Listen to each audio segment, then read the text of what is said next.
saya memperkenalkan diri. Halo semua, nama saya Raisya. SMP 6 adalah asal sekolahku. Hari ini aku ingin bercerita dan ku harap semuanya mendengarkan. Dengerin ya. Cerita yang hari ini akan saya sampaikan adalah berjudulkan Mak Per Sang Ahli Nujum. Adakah yang tahu apa itu ahli nujum? Ahli nujum adalah orang yang dapat menerka dan mengetahui apa yang akan terjadi di masa yang akan datang. Di sebuah desa bernama Desa Penagan, tepatnya di Kabupaten Bangka, hiduplah seorang wanita parubaya bernama Mak Per. Mak Per tinggal bersama suaminya yang bernama Pak Udak. Mak Per dikenal oleh warga sekitar sebagai tukang nujum karena ia bisa menerka apa yang akan terjadi di masa yang akan datang. Mak Per menggunakan sebuah labu dan parang tanpa gagak untuk meramal.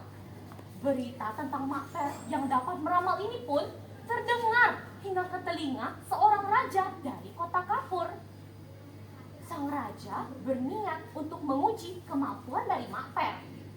Sampai pada akhirnya Mak Per pun dipanggil untuk menghadap ke kerajaan. Sebelum itu Mak Per berbicara kepada suaminya, Pak Udak. Pak Udak, bagaimana ini? Raja dari kota Kapur memintaku untuk datang ke sana. Tapi aku sangat takut, tidak tahu mengapa. Sudahlah Mak Per, bukannya kau sudah sering dipanggil-panggil ke kerajaan. Apa yang kau takutkan? Akhirnya Mak Per pun pergi ke kerajaan. Sampainya di sana, sang raja berkata, Wahai Mak Per, aku ingin kau menebak apa isi dari petiku yang akan datang 7 hari mendatang. Jika kau bisa menebaknya, maka akan kuberikan tahtaku untukmu dan juga 10 kapal layar. Namun, jika kau tidak berhasil, maka aku akan menghukummu dengan hukuman yang seberat-beratnya. Mak Per pun pulang dengan informasi yang baru saja ia dapatkan. Tetapi pikiran Mak Per sangat buyar. Ia tidak tahu apa yang harus ia lakukan. Pada akhirnya Mak Per memiliki ide untuk menguping di pelabuhan. Selama 6 hari Mak Per menguping, namun ia tidak mendapat jawaban apapun. Sampai pada hari ke-7, seorang anak buah kapal berbicara tentang isi dari peti sang raja. Kata anak buah itu, Apakah kau tahu isi dari peti sang raja?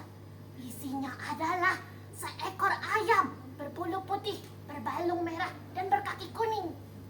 Mak Per yang sedari tadi menguping pun merasa senang karena ia telah mendapatkan informasi. Ia pun pulang dengan perasaan yang sangat bahagia hingga ia tertawa-tawa sendiri. Sesampainya di rumah, Pak Udak heran. Pak Udak pikir Mak Per telah kerasukan roh jahat dari laut. Keesokan harinya, seorang utusan raja menjemput Mak Per. Namun, Mak Per tidak mau. Mak Per ingin dijemput dengan sebuah tandu berlapis emas dan kain sutra. Akhirnya, keinginan Mak Per ditujukan kepada sang raja dari sang utusan. Tak lama, utusan raja kembali, benar saja, dengan tandu berlapis emas dan kain sutra. Mak Per pun dipikul ke kerajaan dan sambil berdada-dada kepada warga sekitar. Warga sekitar berpikir bahwa Mak Per akan segera mati karena ia tak bisa menebak isi dari peti itu. Sesampainya di kerajaan, Mak Per menyiapkan barang-barangnya yang berupa labu dan juga parang tanpa gagang. Ia mulai berkomat-kamit membaca mantra. Hingga tak lama, ia berteriak seperti orang kerasukan. Tak lama, suasana senyap. Sang raja dan para rakyat yang menyaksikan pun hatinya berdegup kencang menunggu hasilnya. Sampai suatu ketika,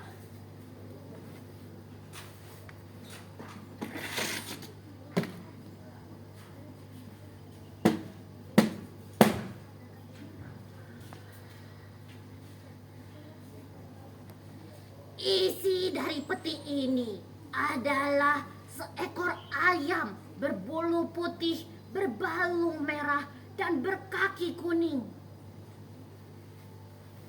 Mak Per pun membuka peti tersebut.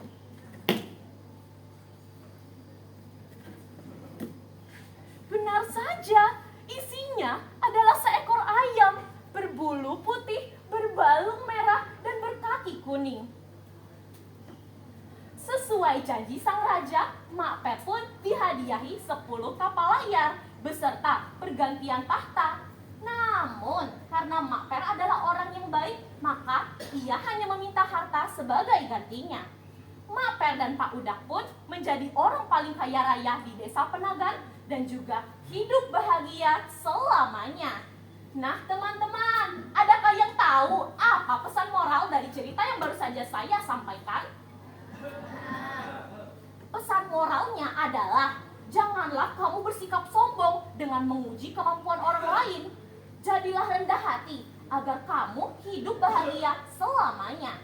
Sebelum saya pamit, saya ingin memberikan suatu kata-kata, yaitu, kenapa ada yang namanya air kangen water?